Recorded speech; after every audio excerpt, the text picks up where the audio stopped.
we tell franchisees that you will not build a multi-million-dollar business just waiting for the phone to ring.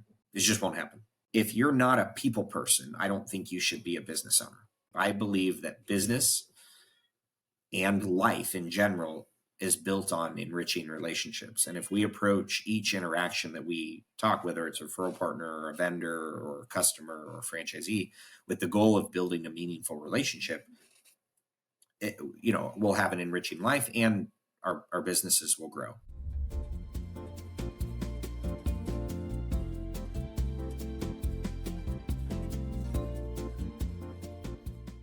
When you see some of these franchisees launching, some are obviously going to get off to a faster start than others.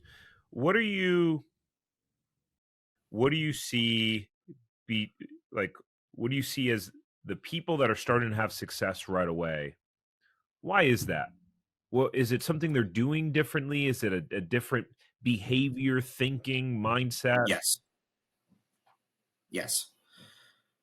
So a lot of the thought process for certain franchisees and kind of the way it's presented from franchisors a lot of the time is, we'll produce all the leads for you. You can just answer the phone. You can go out and you can sell the jobs, which sounds great, which we do produce leads with the marketing vendors we work with. However, the best franchisees, again, we're bringing in franchisees that want to build multi-million-dollar businesses. So we tell franchisees that you will not build a multi-million-dollar business just waiting for the phone to ring.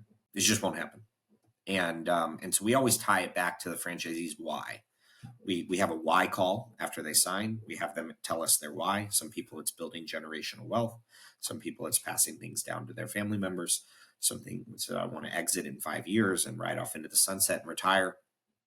And so we tie back to the why. But the thing that I have seen that is indicative of a franchisee who's going to build a massive business and one that'll build maybe a mediocre business is, are they out in their community and how many revenue generating activities are they doing on a daily basis? How many relationships are they establishing with referral partners? How many lunch and learns are they doing at different real estate agents' offices? How aggressive are they in that? And we're actually changing internally kind of our talk track of like, let's pretend the leads from the franchisor aren't there. Like, let's just pretend they're not there. How are we going to get to multiple trucks without that? And then if that thought process is the way you're thinking going into a brand and you still want to do it, then you're going to have a lot more success than, well, the franchisor is going to provide all the leads for me. And I think, part of so I do all the franchise development myself currently. We're about to bring someone on who's going to do it, but I've hand selected every single one of the franchisees. I've delegated everything else to my team. And so I'm able to like be 100%, like, this is exactly how it's going to be. This is exactly how hard it's going to be. But a lot of franchisees will just be like, a franchisor is a marketing company that just produces leads. That is one layer of support that we provide. And we're not a marketing company. We have vendors that produce the leads, but there's coaching, there's financial modeling, there's training, there's ongoing support. There's a community of franchisees that we're building. There's nurturance of all of that stuff.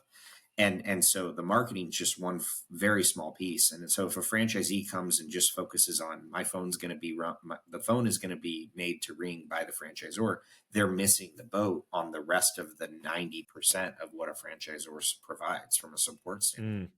So is what you're saying then, what I'm reading between the lines, so what you're saying is the folks that start seeing the success, what they're doing and focusing on is being great at marketing and how to generate leads. Is that what you're saying? So it's being out in the community, generating their own leads and understanding that it's their business, that they have to grow, and that we're here to support them and give them the tools, but it is their job to execute on the tools. And that is a key differentiating factor between the 2 to 4 truck operator versus the 10 to 20 truck operator. If you think about like the multi-unit franchisees who have multi-million-dollar enterprises, when they buy into a brand, they're not just kind of going to sit there and pay for leads. They're going to go and build a multi-million-dollar business, which is, how do I go capture market share with relationships? Our mission statement at Rolling says that this is a relationship. I believe that business and life in general is built on enriching relationships. And if we approach each interaction that we talk, whether it's a referral partner or a vendor or a customer or a franchisee, with the goal of building a meaningful relationship, we'll have an enriching life and our businesses will grow. And so we urge our franchisees to get out there and establish relationships. If you're not a people person, I don't think you should be a business owner. It's a good point. Business is people. It's all about the people. It's about people you hire. And if you don't like business, or don't like people, I wouldn't recommend starting a business.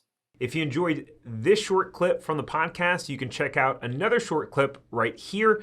Or if you want to watch the full episode of this podcast, you can watch that here. And remember, knowledge is not power. It's applied knowledge that's power. Take care. Have a great rest of your day.